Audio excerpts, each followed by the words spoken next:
Dr. Mark Zuckerberg.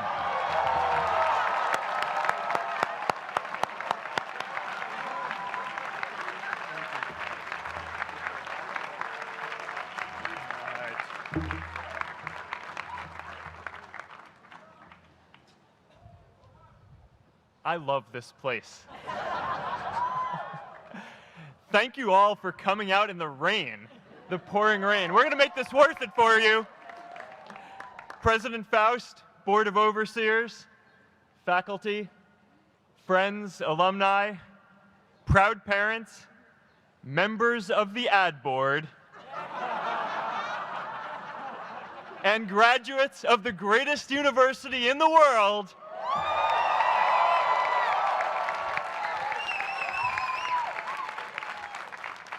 I am honored to be here with you today because, let's face it, you accomplished something I never could. If I get through this speech today, it'll be the first time I actually finish something here at Harvard. Class of 2017, congratulations.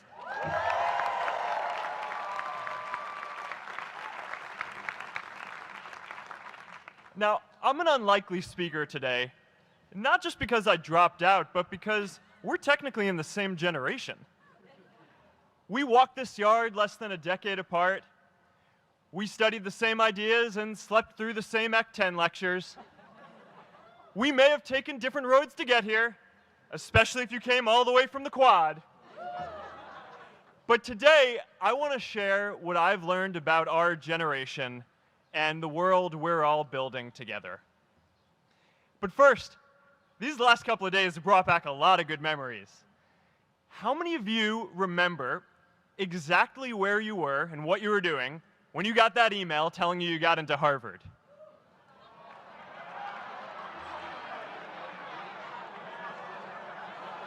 I was playing the video game Civilization, and I ran downstairs and got my dad, and for some reason, his first reaction was to video me opening the email. That could have been a really, really sad video. But I swear, getting into Harvard is the thing my parents are most proud of me for. My mom is nodding. You all know what I'm talking about. Look, guys, it's tough to beat this. You'll see when you get out there. How many of you remember your first lecture here at Harvard? Mine was Computer Science 121 with the incredible Harry Lewis. Harry. I was running late for class, so I threw on a t-shirt, and I didn't realize until afterwards that I put it on inside out and backwards, and my tag was sticking out the front. I couldn't figure out why no one in class would talk to me. Except for this one guy, KX Jin. He just went with it. We started doing our problem sets together, and now he runs a big part of Facebook. And that, class of 2017, is why you should be nice to people.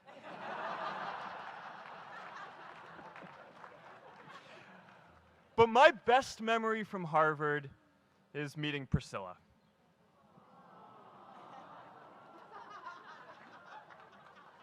I had just launched this prank website, FaceMash,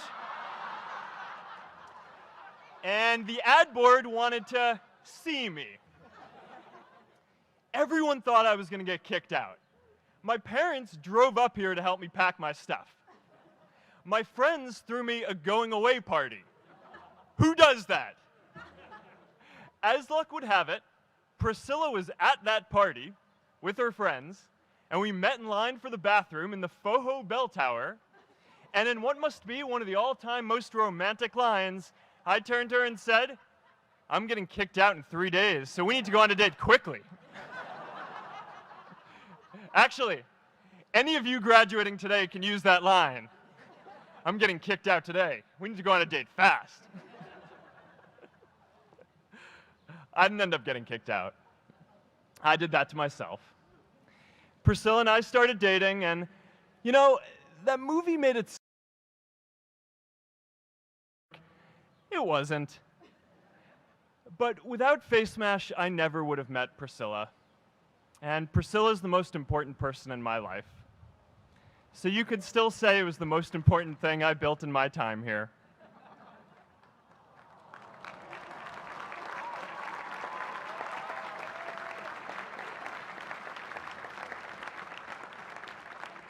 We have all started lifelong friendships here, and some of us even families.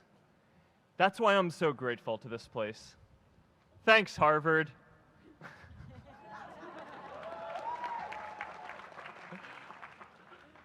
Today, I want to talk about purpose. But I'm not here to give you the standard commencement about finding your purpose. We're millennials. We try to do that instinctively. Instead, I'm here to tell you that finding your purpose isn't enough. The challenge for our generation is to create a world where everyone has a sense of purpose. One of my favorite stories is when JFK went to go visit the NASA Space Center, and he saw a janitor holding a broom, and he asked him what he was doing, and the janitor replied, "Mr. President, I'm helping put a man on the moon." Purpose is that feeling that you are a part of something bigger than yourself, that you are needed, and that you have something better ahead to work for. Purpose is what creates true happiness. And you are graduating at a time when this is especially important. When our parents graduated, that sense of purpose reliably came from your job, your church, your community. But today, technology and automation are eliminating many jobs. Membership in a lot of communities has been declining, and a lot of people are feeling disconnected and depressed and are trying to fill a void in their lives. As I've traveled around, I've sat with children in juvenile detention and opioid addicts who've told me that maybe their lives would have turned out differently if they just had something to do, an after-school program or somewhere to go. I've met factory workers who know their old jobs aren't coming back and are just trying to find their path ahead. For our society to keep moving forward, we have a generational challenge to not only create new jobs, but create a renewed sense of purpose. I remember that night I launched Facebook from that little dorm in Kirkland House. I went to Noakes with my friend KX, and I remember telling him clearly that I was excited to help connect the Harvard community, but one day someone would connect the whole world. The thing is, it never even occurred to me that that someone might be us. We were just college kids. We didn't know anything about that. There were all these great big technology companies with all these resources, and I just assumed one of them would do it. But this idea was so clear to us that all people want to connect. So we just kept working on it, day after day after day. And I know that a lot of you are going to have your own stories just like this. A change in the world that seems so clear that you are sure someone else is going to do it. But they're not. You will. But it's not enough to have that purpose yourself. You also have to create a sense of purpose for others. And I found that out the hard way. You see, my hope was never to build a company. I wanted to have an impact. And as all these people started joining us, I just assumed that that's what they wanted to do too. So I never took the time to explain what it was that I hoped we'd build. A couple years in, some big companies wanted to buy us. I didn't want to sell. I wanted to see if we could connect more people. And we were building the first version of Newsfeed at the time, and I thought, if we could just launch this, it could change how we all learn about the world. Nearly everyone else wanted to sell.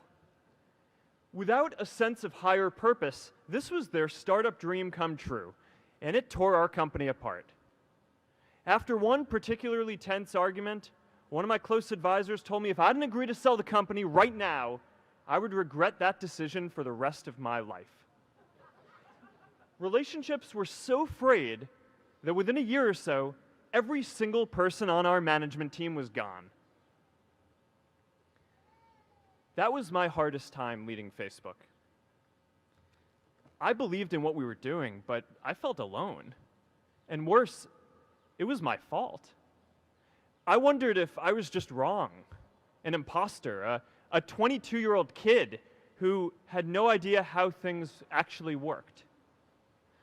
Now, years later, I understand that is how things work when there's no sense of higher purpose. So it's up to all of us to create it so we can all keep moving forward together. And today, I want to talk about 3 ways that we can create a world where everyone has a sense of purpose. By taking on big, meaningful projects together. By redefining equality so everyone has the freedom to pursue their purpose. And by building community all across the world. So first, let's take on big, meaningful projects. Our generation is going to have to deal with tens of millions of jobs replaced by automation like self-driving cars and trucks. But we have the potential to do so much more than that. Every generation has its defining works. More than 300,000 people worked to put that man on the moon, including that janitor. Millions of volunteers immunized children around the world against polio, and millions of more people built the Hoover Dam and other great projects. And now it's our generation's turn to do great things. Now I know, maybe you're thinking, I don't know how to build a dam. I don't know how to get 1 million people involved in anything. Well, let me tell you a secret. No one does when they begin. Ideas don't come out fully formed. They only become clear as you work on them. You just have to get started. If I had to know everything about connecting people before I got started, I never would have built Facebook. Movies and pop culture just get this all wrong. The idea of a single eureka moment is a dangerous lie. It makes us feel inadequate because we feel like we haven't had ours yet. And it prevents people with seeds of good ideas from ever getting started in the first place. Oh, and you know what else movies get wrong about innovation? No one writes math formulas on glass, okay? All right? That's not a thing, okay?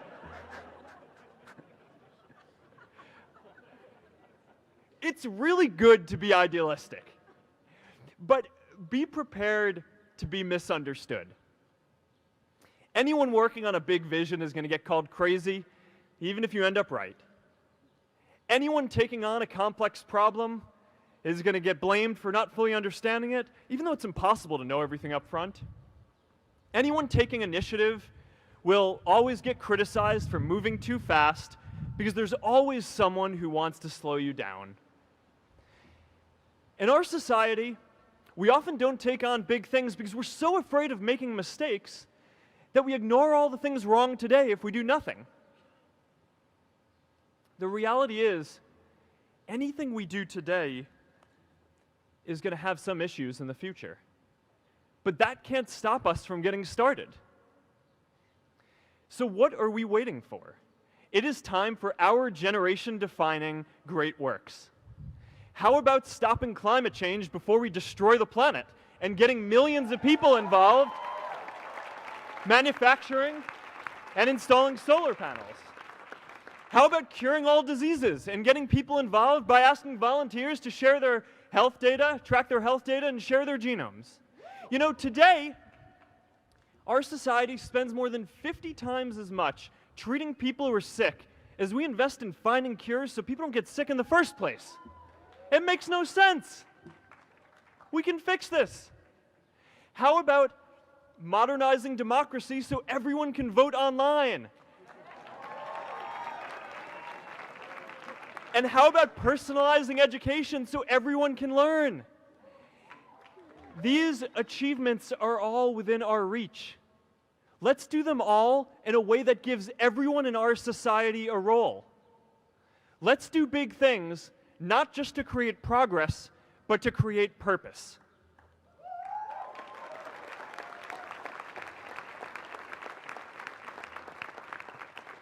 So taking on big, meaningful projects together is the first thing we can do to create a world where everyone has a sense of purpose. The second is redefining our idea of equality so everyone has the freedom to pursue their purpose. Now, many of our parents had stable jobs throughout their careers, but in our generation, we're all a little entrepreneurial, whether we're starting our own projects or finding our role in another one. And, that's great, because our culture of entrepreneurship is how we create so much progress. An entrepreneurial culture thrives when it is easy to try lots of new ideas. Facebook wasn't the first thing I built. I also built chat systems and games, study tools and music players, and I'm not alone. J.K. Rowling got rejected 12 times before she finally wrote and published Harry Potter. Even Beyoncé had to make hundreds of songs to get Halo. The greatest successes come from having the freedom to fail. Now, today, we have a level of wealth inequality that hurts everyone. When you don't have the freedom to take your idea and turn it into a historic enterprise, we all lose. And right now, today, our society is way over-indexed on rewarding people when they're successful, and we don't do nearly enough to make sure that everyone can take lots of different shots. Now, let's face it. There is something wrong with our system when I can leave here and make billions of dollars in 10 years, while millions of students can't even afford to pay off their loans, let alone start a business.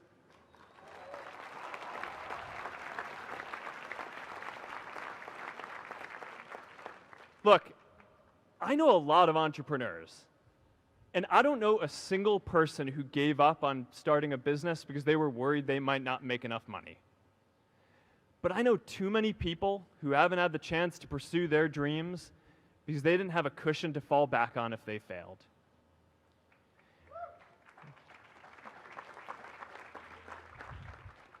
We all know you don't get successful just by having a good idea or working hard. You get successful by being lucky too. If I had to support my family growing up instead of having the time to learn how to code, if I didn't know that I was going to be fine if Facebook didn't work out, then I wouldn't be standing up here today. And if we're honest, we all know how much luck we've had to get to this point in our lives. Every generation expands its definition of equality. Previous generations fought for the vote and civil rights. They had the New Deal and Great Society. And now it's time for our generation to define a new social contract.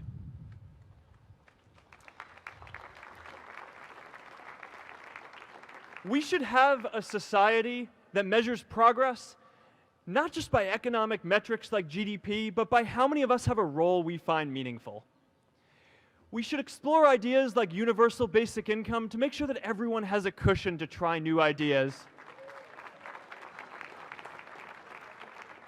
We're all going to change jobs and roles many times, so we need affordable childcare to get to work and healthcare that's not tied to just one employer. And we're all going to make mistakes. So we need a society that's less focused on locking us up and stigmatizing us when we do. And as our technology keeps on evolving, we need a society that is more focused on providing continuous education through our lives.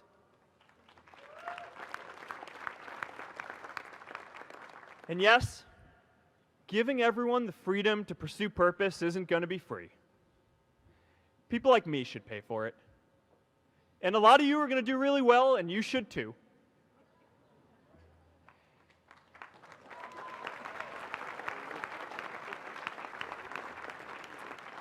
That is why Priscilla and I started the Chan Zuckerberg Initiative and committed our wealth to promoting equal opportunity.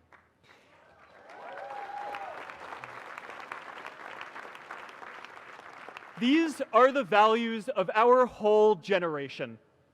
It was never a question of if we were going to do this. The only question was when. Millennials are already one of the most charitable generations in history. In just 1 year, more than 3 in 4 US millennials donated to charity, and more than 7 in 10 raised money for another one.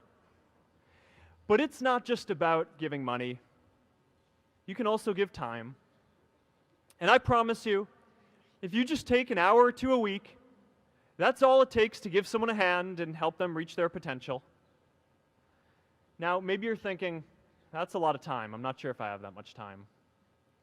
I used to think that. You know, when Priscilla graduated from Harvard, she became a teacher. And before she'd do education work with me, she told me that I needed to get my own experience teaching a class. At first I complained. I said, you know, I'm kind of busy. I'm running this company. But she insisted. So I taught an after-school program at the local Boys and Girls Club on entrepreneurship. I taught those kids lessons on product development and marketing, and they taught me what it was like growing up feeling targeted for your race, and what it's like having a family member in prison. I shared stories of my time in school, and they shared their hope that one day they would get to go to college too. For 5 years, I've had dinner with those students every month. One of them even threw Priscilla and me our first baby shower. And next year, they're going to college. Every one of them, first generation in their families. We can all make time to give someone a hand. Let's give everyone the freedom to pursue purpose, not just because it's the right thing to do, but because when more people can turn their dreams into something great, we are all better for it.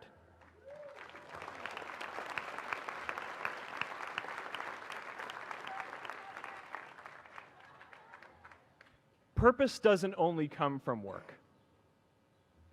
The third way we can create a sense of purpose for everyone is by building community. And in our generation, when we say purpose for everyone, we mean everyone in the world. Now, quick show of hands. How many of you here are from another country? All right, now keep your hands up. How many of you are friends with one of these folks? Now we're talking.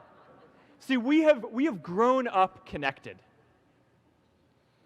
In a recent survey of millennials around the world, asking what most defines our identity, the most popular answer wasn't nationality, ethnicity, or religion. It was citizen of the world. That's a big deal. Every generation expands the circle of people we consider one of us. And in our generation, that now includes the whole world.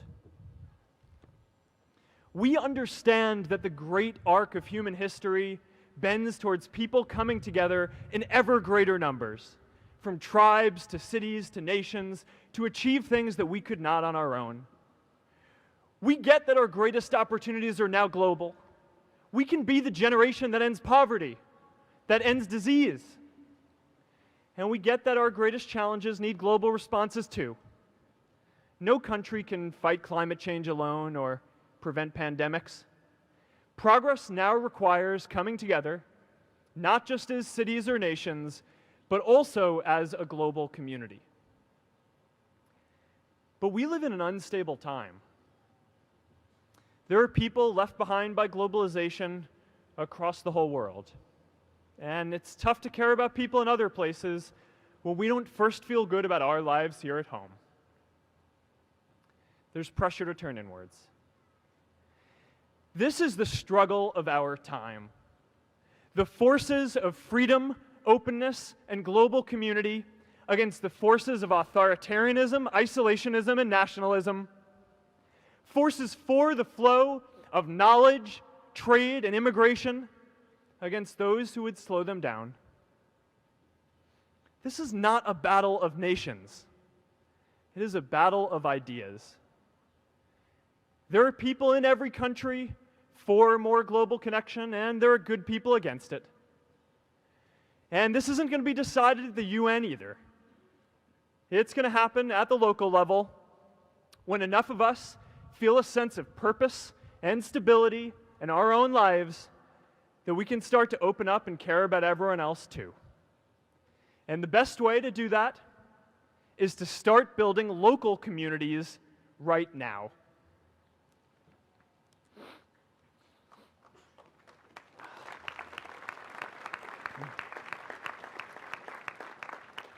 Whether our communities are houses or sports teams, churches or a cappella groups, they give us that sense that we are a part of something bigger, that we are not alone. They give us the strength to expand our horizons. And that's why it's so striking that over the past few decades, membership in all kinds of communities has declined by as much as 1/4. That's a lot of people who now need to find a sense of purpose somewhere else. But I know that we can rebuild these communities and start new ones because many of you already are. I met Agnes Agoye, who's graduating today. Agnes, where are you?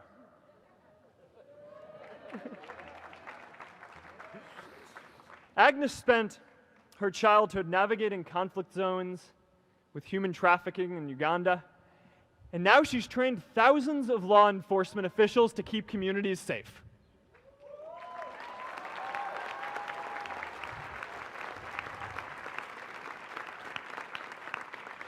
I met Kayla Oakley and Neha Jain. We're graduating today too. Stand up, guys. Kayla and Neha started a nonprofit that connects people suffering from chronic illnesses with people in their communities who are willing to help out.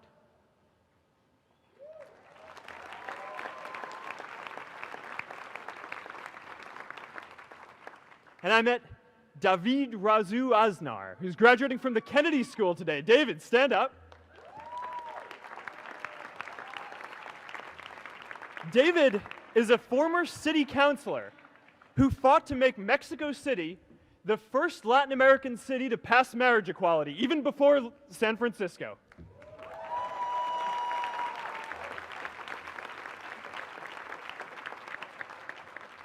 And this is my story too. A student in a dorm, connecting one community at a time and keeping at it until one day we can connect the whole world. Change starts local. Even global change starts small with people like us.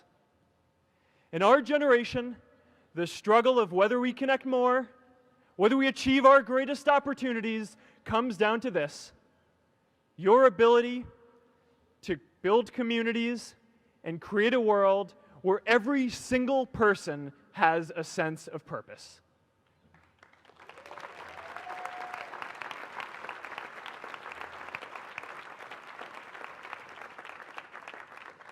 Class of 2017, you are graduating into a world that needs purpose.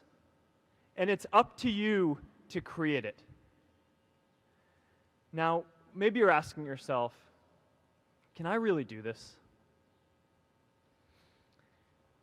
Well, remember when I told you about that class I taught at the Boys and Girls Club? One day after class, I was talking to my students about going to college, and one of my top students raised his hand and said that he wasn't sure he could go to college because he's undocumented. He wasn't sure if they'd take him. Last year, I took him out to breakfast for his birthday, and I wanted to get him a gift, so I asked him what he wanted, and he just started talking about struggles that he saw other students in his class facing, and finally said, you know, I'd really just like a book on social justice. I was blown away. Here is a young guy who has every reason to be cynical.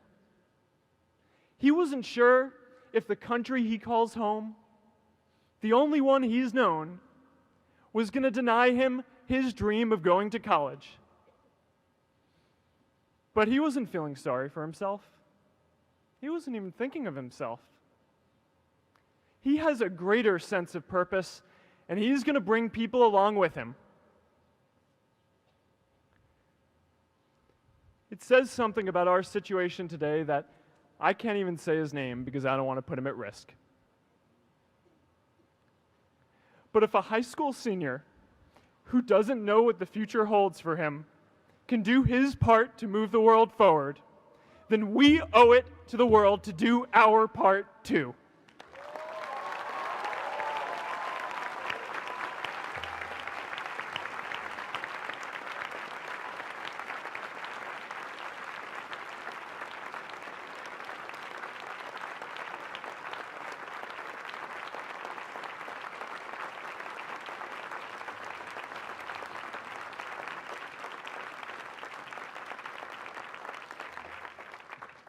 So before you walk out those gates one last time, and as we sit here in front of Memorial Church, I'm reminded of a prayer, Misha Berach, that I say whenever I face a big challenge, that I sing to my daughter, thinking of her future when I tuck her in at night. And it goes, "May the source of strength, who's blessed the ones before us, help us find the courage to make our lives a blessing." I hope you find the courage to make your life a blessing. Congratulations, class of 2017. Good luck out there.